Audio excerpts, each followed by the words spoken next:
ठंड में गरीब कचरे वाले की अंडा तवा चाउमीन। मंजरी, ओ मंजरी, मेरा टिफिन तैयार हुआ या नहीं? आ रही हूँ बाबा।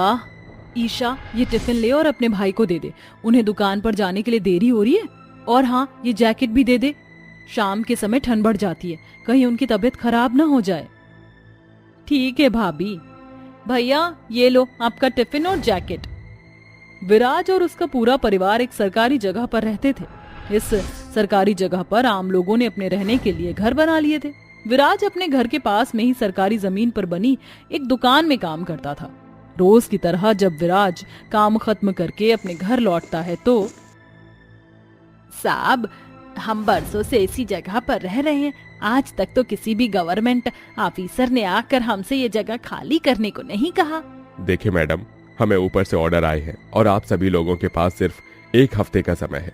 1 हफ्ते के अंदर अगर आप सभी लोगों ने अपने मकान खाली नहीं किया तो हमें जबरन आप लोगों से मकान खाली करवाना होगा। लेकिन साहब, आप ऐसे कैसे कर सकते हैं? 1 हफ्ते के अंदर हम कहाँ जाएंगे? हमारे पास तो कोई और ठिकाना भी नहीं है। हम इसमें कुछ नहीं कर सकते, बस आप सभी लोग 1 हफ्ते के अंदर इस जगह को खाली कर दीजिएगा।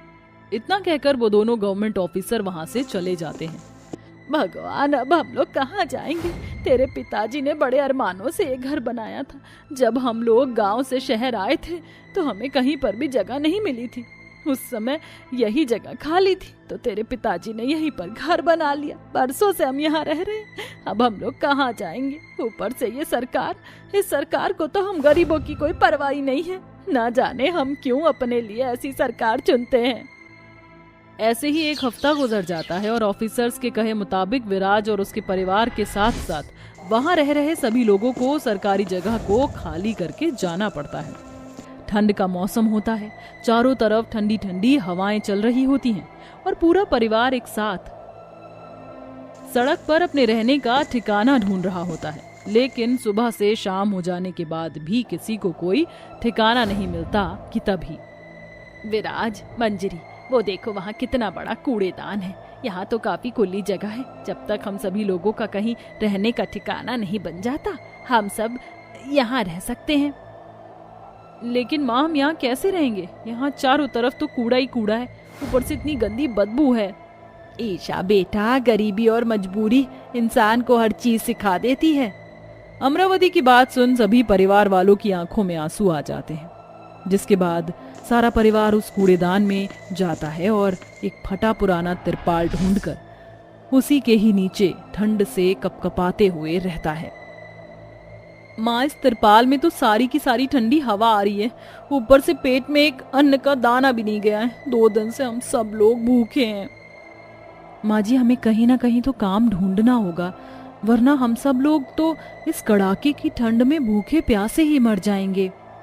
मैंने यहाँ आसपास की सभी दुकानों पर काम पता करने की कोशिश की, लेकिन यहाँ कहीं पर भी काम नहीं है। तो हम एक काम करते हैं, यहाँ आसपास बहुत सारी कोठियाँ हैं, मैं उन्हीं कोठियों में जाकर घर का काम करना शुरू कर देती हूँ। बहू, मैं भी तेरे साथ काम करने चलूंगी। नहीं माँ जी, आप रहने दीजिए। नहीं बहू, तू सब अकेले कैसे संभालेगी? लेकिन माँ जी, कहा ना, मैं भी चलूंगी साथ तेरे। जिसके बाद मंजरी और अमरावती आसपास की कोठियों में काम ढूंढने के लिए निकल जाते हैं, लेकिन कूड़ेदान में रहने की वजह से उन्हें कोई भी काम नहीं देता। माँ जी, एक उम्मीद थी, वो भी खत्म हो गई। भगवान ही जाने बहू क्या होगा। दोनों सास बहू ठंड में कपकपाते हुए घर की तरफ बढ़ने लगते हैं कि तभी अमरावती देखती है कि पूरे बाजार में चारों तरफ अलग अलग तरह के खाने के स्टॉल लगे हुए हैं। अरे बहू, यहाँ तो चारों तरफ खाने पीने के ठेले हैं और इतनी अजीबोगरीब चीज न जाने, इतनी अजीबोगरीब चीजों को कोई कैसे खा सकता है? माँ जी, अजीबोगरीब चीज नहीं है, बल्कि इन्हें तो आजकल के लोग चाव से खाते हैं। ये बर्गर, मोमोज, फ्रेंच फ्राइज, टिक्की, स्प्रिंग रोल, ये चीज ही तो लोगों को पसंद आती है। इनके तो ठेलों पर भी कितनी ज्यादा भीड़ है, काश हम लोग भी ऐसा कुछ कर पाते। माँ जी, हम लोग ऐसा कर सकते हैं। जब मैं छोटी थी तो मेरी माँ मुझे चाउमीन बनाकर खिलाया करती थी। मेरी माँ काफी अच्छी चाउमीन बनाती थी और उन्होंने मुझे भी चाउमीन बनाना सिखाया था। अगर हम चाहें तो हम भी चाउमीन का ठेला लगा सकते हैं। मंजरी की तरकीब अमरावती को काफी पसंद आती है, जिसके बाद मंजरी अपने मंगलसूत्र को गिरवी रख मिलने वाले पैसों से चाउमीन बनाने का सामान ले आती है और अगले दिन ढेर सारी चाउमीन बनाकर अपनी सास के साथ बाजार में बेचने के लिए निकल जाती है। बहू, पूरे बाजार में देख लिया, लेकिन मुझे तो कहीं पर भी अपना चाउमीन का ठेला लगाने की जगह नहीं मिली। हाँ माँ जी, लेकिन हमारे पास एक जगह है, क्यों ना हम जहाँ रहते हैं वहीं पर ही अपना चाउमीन का ठेला लगाएं। लेकिन बहू, कूड़ेदान में हम अपना चाउमीन का ठेला कैसे लगा सकते हैं? लेकिन माँ जी, हमारे पास इसके अलावा और कोई दूसरा रास्ता नहीं है, हम कम से कम कोशिश तो कर ही सकते हैं।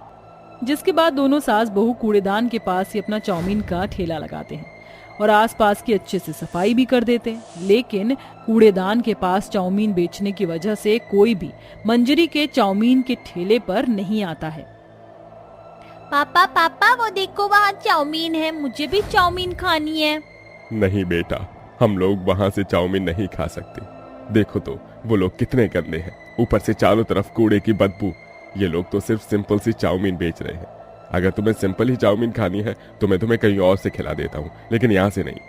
अरुण की ऐसी बात सुन मंजरी को काफी बुरा तो लगता है, लेकिन अब मंजरी के दिमाग में एक नई तरकीब आती है। माँ जी, एक तो कूड़ेदान, ऊपर से सिंपल चाउमीन, इन चीजों की वजह से कस्टमर हमारे ठेले पर नहीं आएंगे, इसलिए अब हमें अपनी चाउमीन में कुछ बदलाव करने होंगे। लेकिन क्या बहू? क्यों ना हम सिंपल चाउमीन की जगह तवा अंडा चाउमीन बेचे। मार्केट में भी ज्यादातर लोगों ने अपने ठेलों में तवे पर ही चीजें बनाकर बेच रहे थे, तो हम भी तवे पर अपना अंडा चाउमीन बनाकर बेचेंगे। पूरे मार्केट में भी किसी भी ठेले पर अंडा चाउमीन नहीं थी। आप देखना, इससे जरूर कस्टमर हमारे ठेले पर अंडा चाउमीन खाने आएंगे। जिसके बाद अब मंजरी एक बड़े से तवे पर अंडा चाउमीन बनाती है और बेचने लगती है। गर्मा गर्म अंडा तवा चाउमीन ले लो, सिर्फ 30 रुपए प्लेट। क्या अंडा तवा चाउमीन? लेकिन तुम तो कूड़ेदान में अंडा चाउमीन बेच रही हो, इसे कोई कैसे खा सकता है? हाँ भाई साहब, लेकिन हम बिल्कुल साफ तरीके से ही सारी चीज बना रहे हैं, एक बार आप खाकर तो देखिए। ठीक है, 1 प्लेट लगा दो अपनी तवा अंडा चाउमीन। ये लीजिए साहब। ये अंडा तवा चाउमीन तो खाने में वाकई सच में बढ़िया है। ऐसा अंडा तवा चाउमीन तो मैंने आज तक नहीं खाई, कसम से मजा आ गया। एक काम करो, मुझे 1 और प्लेट अंडा तवा चाउमीन दे दो। कूड़ेदान के पास ही सही, लेकिन साफ तरीके और चटपटा तवा अंडा चाउमीन बनाने की वजह से अब मंजरी और अमरावती के ठेले पर लोगों की भीड़ लगने लग गई थी। अरे जरा 1 प्लेट गर्मा गर्म तवा अंडा चाउमीन तो लगाना, और हाँ, थोड़ा चटपटा बनाना। 1 प्लेट तवा अंडा चाउमीन देना, हरी चटनी ज्यादा डाल देना। दिन पर दिन बढ़ रही कस्टमर की भीड़ की वजह से अब मंजरी की कमाई अच्छी होने लगती है, लेकिन उन सभी के मन में अभी भी एक डर होता है। सरकारी जगह होने की वजह से हमें वहाँ से निकाल दिया, ये जगह भी तो सरकारी है, कहीं फिर से हमें इस जगह से निकाल ना दे। ईशा, तुमने बिल्कुल ठीक कहा, इसलिए अब हम लोगों को बचत करना शुरू करना होगा, जिससे हम अपना खुद का घर ले सकें। जिसके बाद अब सभी लोग बचत करना शुरू कर देते हैं। विराज को भी एक दुकान में काम मिल जाता है। पूरा परिवार भी अब हर दिन दाल रोटी खाकर गुजारा करता। ऐसे ही कई महीने गुजर जाते हैं और अब पूरा परिवार इतनी अच्छी बचत कर लेता है कि अब वो अपना खुद का एक छोटा सा घर और एक दुकान खरीद लेते हैं। देखा माँ जी, अब हमारा खुद का घर और दुकान हो गई है। अब हमें हमारे घर से कोई नहीं निकाल सकता। अब हमें सर्दी में ना ही तो इधर उधर भटकना होगा और ना ही भूखे रहना होगा। पूरे परिवार वालों की आंखों में आंसू होते हैं, लेकिन उन्हें इस बात की खुशी भी होती है कि अब उनके घर से उन्हें कोई नहीं निकाल सकता।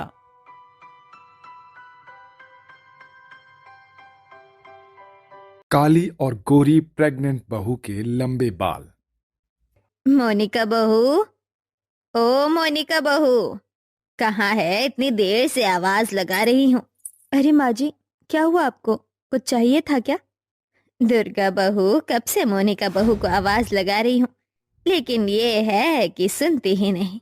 मैंने तुम दोनों के लिए देसी घी के लड्डू बनाए थे।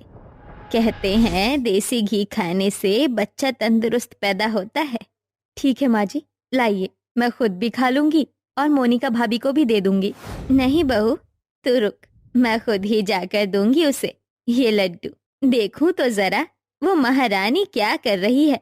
वहीं दूसरी तरफ ये चांद सा रोशन चेहरा, जुल्फों का रंग सुनहरा, ये झील सी नीली आंखें, कोई राज है इसमें गहरा, तारीफ करूं क्या उसकी जिसने मुझे बनाया। इस गुलाबी रंग में तो मैं किसी अप्सरा से कम नहीं लगती, ऊपर से मेरी ये रेशमी लंबी जुल्फे। क्या है कि तेरी लंबी रेशमी जुल्फे? अरे माँ जी, आप यहाँ? कब से आवाज लगा रही हूँ लेकिन तू है कि सुनती ही नहीं। अरे गर्भवती है तो इसका मतलब ये नहीं कि दिन भर अपने कमरे में बैठे बैठे आराम करती रहोगी। तेरे लिए ये देसी घी के लड्डू बनाए थे, इसे खा लियो और खाकर जाकर किचन में बर्तन रखे हुए हैं उसे भी धो लियो। माँ जी, आप तो जानती हैं ना कि मैं प्रेग्नेंट हूँ, ऐसी हालत में मैं कैसे काम करूँगी? प्रेग्नेंट तो दुर्गा बहू भी है, लेकिन घर के सारे काम काज वो करती है। तेरी तरह नहीं कमरे में बैठे बैठे पूरा दिन मेकअप करे और अपनी जुल्फों को संवारे। क्या करूँ माँ जी, अब मेरी जुल्फे है ही इतनी अच्छी। वो तो दिखता ही है, कहने को तो तुम दोनों के लंबे बाल हैं, लेकिन दुर्गा बहू के बाल देखे हैं, लंबे होने के साथ साथ कितने ज्यादा मुलायम और रेशमी हैं। लंबे बाल होने से कुछ नहीं होता, बाल मुलायम और रेशमी भी होने चाहिए। और लेकिन तेरे बाल तो ऐसे लगते हैं जैसे मानो कोई सूखा झाड़ हो। कहने को मोनिका घर की बड़ी बहू थी, लेकिन बड़ी बहू होने का मोनिका ने आज तक कुछ भी काम नहीं किए थे। गोरे रंग और लंबे बालों की वजह से ही मोनिका के अंदर घमंड की कोई कमी नहीं थी, लेकिन इन सब के बावजूद भी हर कोई दुर्गा को ही पसंद करता था, जिसके चलते मोनिका मन ही मन दुर्गा से हमेशा जलती थी। मोनिका और दुर्गा दोनों ही गर्भवती होती हैं, लेकिन ऐसी हालत में भी दुर्गा घर को अच्छे से संभालती थी। अरे शांति बहन, तुम यहाँ इतने दिनों बाद? मोनिका, दुर्गा बहू जरा चाय नाश्ता तो ले आना। अरे नहीं नहीं, इसकी क्या जरूरत थी। अरे ऐसे कैसे नहीं, इतने दिनों बाद आई हो, बिना चाय पिए तो नहीं जाने दूंगी। अरे शांति काकी, आप? प्रणाम, कैसे हैं आप? मैं तो ठीक हूँ, तू बता कैसी है? जी मैं भी ठीक हूँ। वैसे नम्रता मानना पड़ेगा, तेरी बहू के लंबे बालों से तेरी बहू की सारी खूबसूरती बाहर निकल आती है। कहने को रंग रूप में तेरी बहू सांवली है, लेकिन अपने बालों की वजह से खूबसूरत दिखाई देती है। दुर्गा बहू, जरा हमें भी अपने लंबे काले घने बालों का राज बता। अरे काकी, आप दुर्गा से क्या पूछ रही हैं? मुझसे पूछिए, मैं बताती हूँ आपको अपने लंबे काले बालों का राज।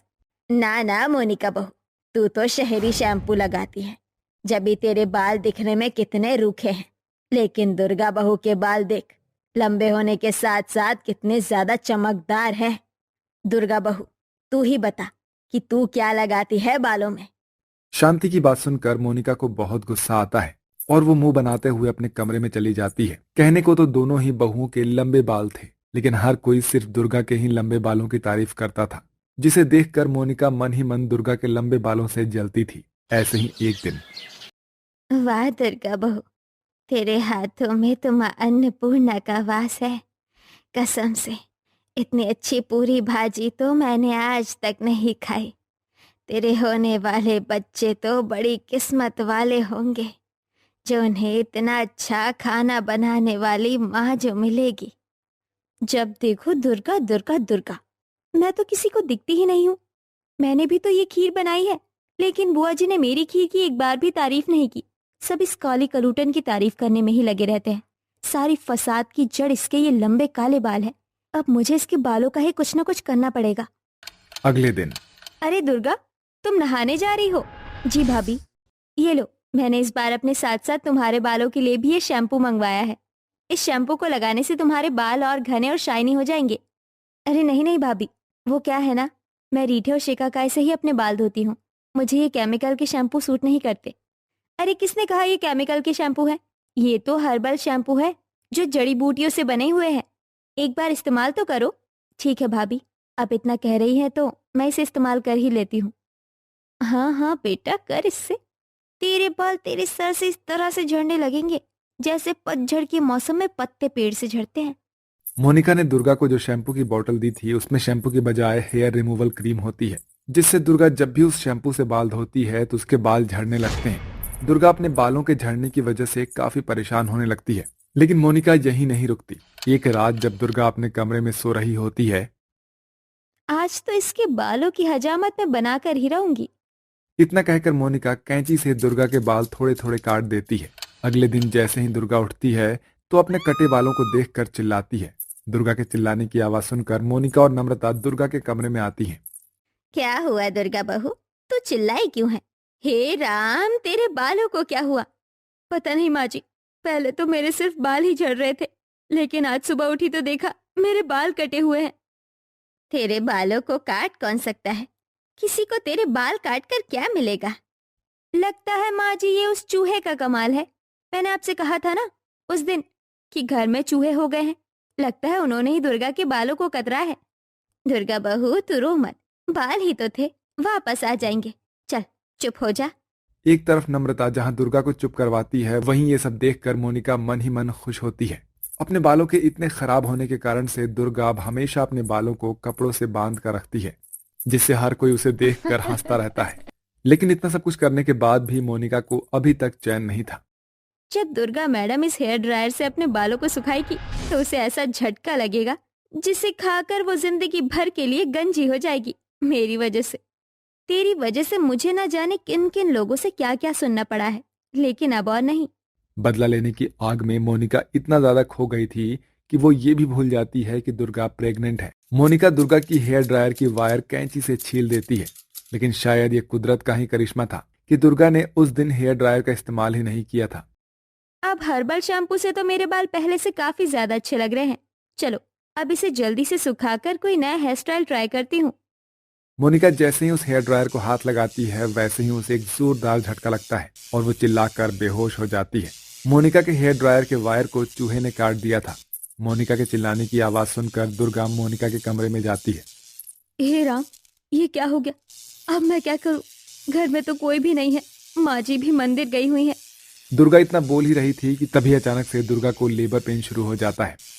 आह, आह, आह, डिलीवरी का टाइम आ गया है, अब मैं क्या करूं? ऐसी हालत में भी दुर्गा नहीं मानती और लेबर पेन के दर्द को सहकर अपनी जेठानी को गाड़ी तक ले जाती है, जिसके बाद दुर्गा जल्दी हॉस्पिटल पहुंचती है, जहां डॉक्टर जल्दी से दुर्गा और मोनिका की डिलीवरी करते हैं। थोड़ी देर बाद परिवार वाले अस्पताल आ जाते हैं और अब मोनिका और दुर्गा दोनों ही होश में आ जाते हैं। डॉक्टर साहब, मेरा बच्चा तो ठीक है ना? उसे तो कुछ नहीं हुआ ना? घबराने की कोई बात नहीं है, आपका बच्चा बिल्कुल ठीक है। वो तो आपको दुर्गा जी का शुक्रिया अदा करना चाहिए। ऐसी हालत में भी वो आपको समय से अस्पताल लेकर आ गई, वरना बच्चे को बचाना बहुत मुश्किल था। डॉक्टर की बात सुनकर मोनिका को अपने किए पर बहुत पछतावा होता है। दुर्गा, मुझे माफ कर देना। जलन के कारण मैंने ही तुम्हारे बालों के साथ सब कुछ किया, लेकिन कहते हैं ना कि भगवान के घर देर है अंधेर नहीं, इसीलिए मेरे साथ ये सब कुछ हुआ। भाभी, आप मुझसे बड़ी हैं, आप मुझसे माफी मत मांगिए। आपने जो किया उसका फल आपको मिल गया। दुर्गा मोनिका को माफ कर देती है, जिसके बाद अब दोनों ही काली गोरी बहुएं खुशी खुशी रहती हैं।